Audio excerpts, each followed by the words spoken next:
Halo, kembali lagi bersama saya Risa, NIM 2019-510006. Hari ini saya akan menjelaskan mengenai KPK. Saya akan membagi dua, yaitu yang pertama, saya akan menjelaskan definisi-definisi KPK, kemudian teorema-teorema yang terdapat dalam KPK. Sebelum lanjut, semua materi yang saya jelaskan hari ini saya kutip dari PDF Teori Bilangan by Sukirman. Apa itu KPK? KPK atau kelipatan persekutuan terkecil dari dua bilangan adalah bilangan bulat positif terkecil yang dapat membagi habis kedua bilangan tersebut. Cara menentukan KPK ada dua, yaitu yang pertama dengan kelipatan persekutuan dan yang kedua dengan menggunakan faktorisasi prima. Nah, yang pertama menentukan KPK dengan kelipatan persekutuan. Kelipatan persekutuan yaitu kelipatan yang sama dari dua bilangan atau lebih. KPK merupakan nilai terkecil dari kelipatan persekutuan tersebut. Mencari kelipatannya, kita bisa mengalihkan dengan bilangan asli, yaitu 1, 2, 3, 4, dan seterusnya. Nah, lanjut ke contohnya. Carilah KPK dari 2 dan 4. Penyelesaiannya yang pertama, kita harus cari kelipatan dari 2, yaitu 4, 6, 8, 10, 12, 14, 16, dan seterusnya. Kemudian, kita cari kelipatan dari 4, yaitu 8, 12, 16, 20, 24, dan seterusnya. Kelipatan persekutuan adalah kelipatan yang sama dari dua bilangan tersebut. Nah, yaitu 8, 12, dan 16, dan seterusnya. Karena KPK adalah kelipatan persekutuan terkecil, jadi KPK dari 2 dan 4 adalah 8. Yang kedua adalah mencari KPK dengan faktorisasi prima. Hal yang kita lakukan dalam mencari KPK menggunakan faktorisasi prima adalah mengalihkan semua bilangan faktor. Jika ada bilangan yang sama, ambil bilangan dengan pangkat terbesar. Dan jika keduanya sama, maka ambil salah satunya saja. Lanjut ke contohnya. Coba carilah KPK dari 12 dan 30. Hal yang pertama kita lakukan adalah membuat pohon faktor dari 12 dan 30. Kita bisa membagi 12 dan 30 tersebut dengan angka-angka prima. Nah, pada pohon faktor 12 kita dapat 2 pangkat 2 dikali 3, dan pada pohon faktor 30 kita dapat 2 kali 3 kali 5. Nah, faktor 2 yang terbesar yaitu 2 pangkat 2, faktor 3 karena keduanya sama, kita gunakan salah satu yaitu 3, dan faktor 5 karena hanya ada satu, kita gunakan 5. Maka dari itu, kita ketahui KPK dari 12 dan 30 yaitu 2 pangkat 2 dikali 3 dikali 5 sama dengan 60. Nah, kita lanjut ke definisi-definisi KPK. Di sini saya hanya akan menjelaskan dua definisi. Yang pertama, berbunyi, misalkan A dan B adalah bilangan-bilangan bulat. Bilangan bulat M adalah kelipatan persekutuan dari A dan B apabila A membagi habis M dan B membagi habis M. Lanjut ke contoh definisi yang pertama, yaitu coba cari kelipatan persekutuan terkecil atau KPK dari 2 dan 4. Kurung yang kotak itu kita baca KPK. KPK dari 2 dan 4. Nah, kita tahu A-nya itu adalah 2 dan B-nya itu adalah 4. Yang pertama kita lakukan adalah mencari kelipatan bulat positif dari 2, yaitu 4, 6, 8, 10, 12, 14, 16, dan seterusnya. Kemudian kita cari kelipatan bulat positif dari 4, yaitu 8, 12, 16, 20, 24, 28, dan seterusnya. Nah, jadi kelipatan persekutuan dari 2 dan 4 ada 8, 16, 24, dan seterusnya. Sesuai bunyi definisi yang pertama, yaitu M adalah suatu kelipatan dari A dan B. Jadi, kita ambil saja contohnya, M-nya itu 8. Nah, sesuai definisinya, syaratnya bahwa A harus habis membagi M dan B harus habis membagi M. Jadi, 2 habis membagi 8 dan 4 habis membagi 8. Jadi, seperti itu. Nah, jadi kelipatan persekutuan dari 2 dan 4 ada 8, 16, 24, dan seterusnya. Sesuai bunyi definisi yang pertama, yaitu M adalah suatu kelipatan dari A dan B. Jadi, kita ambil saja contohnya, M-nya itu 8. Nah, sesuai definisinya, syaratnya bahwa A harus habis membagi M dan B harus habis membagi M. Jadi, 2 habis membagi 8 dan 4 habis membagi 8. Jadi, seperti itu. Lanjut ke definisi yang kedua. Definisi yang kedua berbunyi, KPK dari dua bilangan bulat positif tidak nol, A dan B adalah bilangan bulat positif M, ditulis KPK A dan B sama dengan M jika memenuhi dua persyaratan, yaitu yang pertama, A habis membagi M dan B habis membagi M. Dan persyaratan yang kedua, jika A habis membagi C dan B habis membagi C, maka M kurang dari sama dengan C. Contoh dari definisi yang kedua, KPK dari 3 dan 5 sama dengan 15. Nah, penyelesaian pembuktiannya yang pertama, kita lihat dulu, A-nya itu kan 3, B-nya 5, dan M-nya 15. Nah, sesuai syarat yang pertama, A habis membagi M dan B habis membagi M. Jadi, 3 habis membagi 15 dan 5 habis membagi 15. Sesuai persyaratan yang kedua, yaitu jika A habis membagi C dan B habis membagi C, maka M kurang dari sama dengan C. Nah, dari situ kita tahu bahwa C juga merupakan salah satu atau suatu kelipatan persekutuan dari A dan B. Pada soal ini, kelipatan persekutuan dari 3 dan 5 itu ada 15, 30, 45, 60, dan seterusnya. Kita ambil contoh saja, C-nya itu 30. Nah, maka 3 habis membagi 30 dan 5 habis membagi 30. Dan 15 kurang dari sama dengan 30. Hal ini membuktikan bahwa tidak ada kelipatan persekutuan yang lebih kecil dari M. Kita lanjut ke teorema-teorema yang terdapat dalam KPK.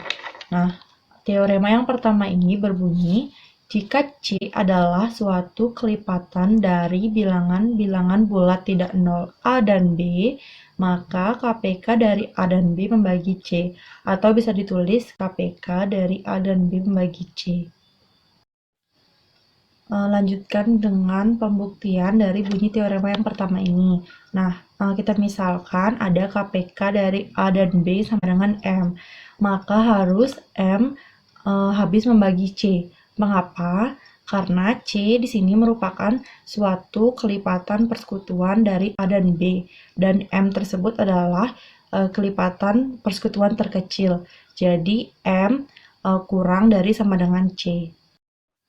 Lalu, bagaimana andaikan M tidak habis membagi C? Nah, menurut algoritma pembagian, ada bilangan bulat Q dan R, sehingga C sama dengan QM ditambah R dengan R lebih dari 0 dan R kurang dari M. Dari pernyataan di atas, kita dapat simpulkan bahwa R juga merupakan kelipatan persekutuan dari A dan B. Akan tetapi, kita lihat lagi di atas bahwa C sama dengan QM ditambah R dengan R lebih dari 0 kurang dari M. Nah, yang mana kelipatan persekutuan terkecil atau KPK dari A dan B sama dengan M. Sehingga tidak mungkin ada kelipatan persekutuan yang lebih kecil dari M. Maka hal itu tidak mungkin atau kita sebut kontradiksi. Jadi pengandaian di atas tidak benar.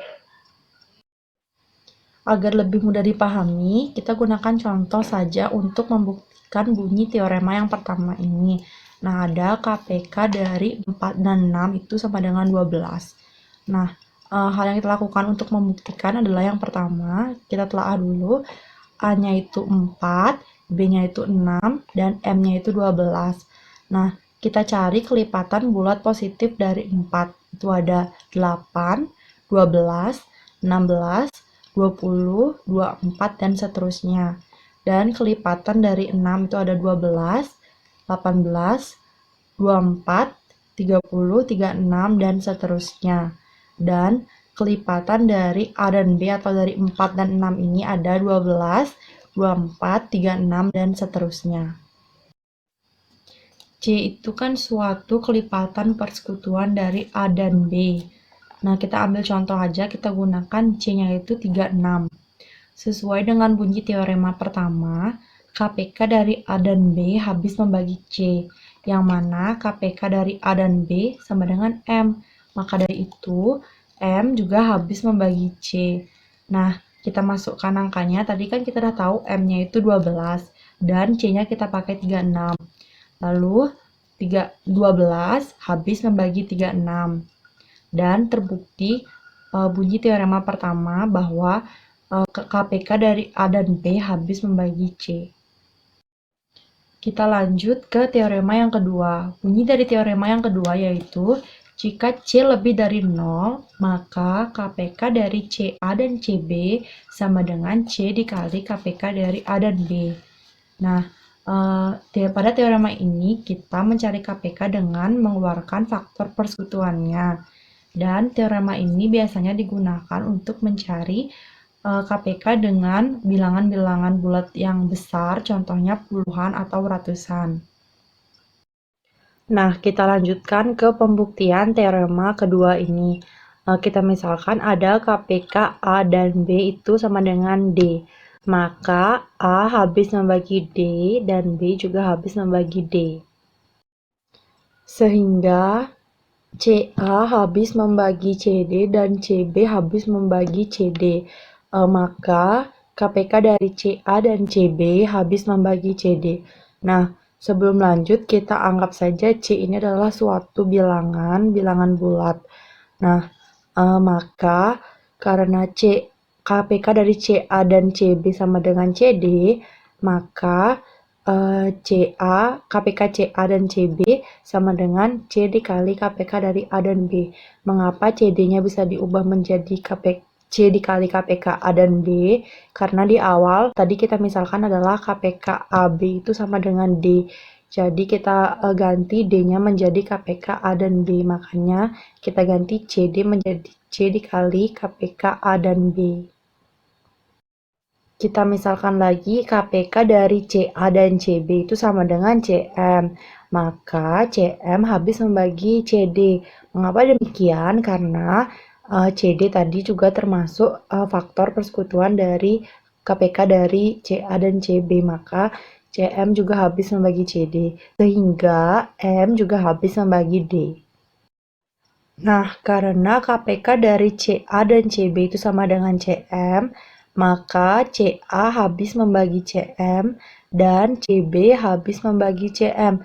Nah, kita keluarkan faktor C-nya, jadi A habis membagi M dan B juga habis membagi M. Dihubungkan dengan teorema 1 yang isinya KPK dari A dan B itu sama dengan M, dan di sini tadi kita misalkan KPK dari A dan B itu sama dengan D, maka M sama dengan D, sehingga CD sama dengan CM. Nah, kesimpulan dari seluruh pernyataan di atas itu, C dikali KPK A dan B sama dengan KPK CA dan CB, atau KPK CA dan CB sama dengan C dikali KPK A dan B. Agar lebih mudah dipahami, mari kita buktikan bunyi teorema 2 ini dengan menggunakan contoh soal langsung. Nah, Saya punya soal, coba carilah KPK dari 210 dan 60. Itu kan angkanya besar, tidak mungkin kita mencari dengan cara manual atau lipatan persekutuan biasa atau menggunakan faktorisasi prima. Nah, sebelum itu lihat dulu, CA-nya itu kan 210 dan CB-nya itu 60. Nah, langsung saja kita masukkan ke rumusnya. KPK dari CA dan CB itu sama dengan C dikali KPK A dan B. Nah, masukkan KPK dari 210 dan 60 itu sama dengan C dikali KPK A dan B. Nah, kita cari nilai C-nya itu. Carilah nilai terbesar yang dapat membagi habis kedua bilangan tersebut. Di sini saya dapatkan C-nya itu 15, bilangan terbesar yang bisa membagi 210 dan 60. Jadi, masukkan aja 15, KPK dari 15 dikali 14 dan 15 dikali 4 sama dengan 15 dikali KPK 14 dan 4. Nah, kita cari dulu KPK 14 dan 4-nya itu. Saya dapatkan 28. Jadi, 15 dikali 28 sama dengan 420. Nah, kita masuk ke teorema terakhir, yaitu teorema ketiga. Teorema ini berbunyi, jika A dan B adalah bilangan-bilangan bulat yang keduanya positif, maka FPB dari A dan B dikali KPK dari A dan B sama dengan A dikali B. Nah, untuk yang kurung biasa itu kita baca FPB, dan untuk yang kurung kotak itu kita baca KPK. Nah, dari bunyi teorema di atas kita dapatkan jika FPB dari A dan B sama dengan 1, maka KPK dari A dan B sama dengan A dikali B. Mengapa demikian? Mari kita buktikan. Nah, pembuktian dari bunyi teorema 3 ini yaitu dilihat dari KPK A dan B sama dengan A dikali B. Maka AB kan merupakan kelipatan persekutuan dari A dan B. Nah, menurut teorema 1, KPK dari A dan B habis membagi kelipatan persekutuannya. Yang mana di sini berarti KPK A dan B habis membagi A dikali B. Tapi di lain pihak, akibat dari teorema 2.10 yang mana teorema itu terdapat pada subbab FPB, karena A membagi habis KPK dari A dan B, dan B membagi habis KPK dari A dan B, dengan FPB dari A dan B sama dengan 1, maka AB habis membagi KPK dari A dan B. Dan karena di sini KPK A dan B habis membagi AB, maka bisa disimpulkan bahwa KPK A dan B sama dengan A dikali B. Nah, agar lebih mudah dipahami, mari kita gunakan contoh saja langsung. Di sini, carilah FPB dari 16 dan 18 dikali KPK dari 16 dan 18. Di sini penyelesaiannya saya menggunakan dua cara, yaitu cara manual atau cara biasa, dan yang kedua saya menggunakan cara sesuai dengan bunyi teorema 3 ini. Cara yang manual, kita pertama cari dulu FPB dari 16 dan 18.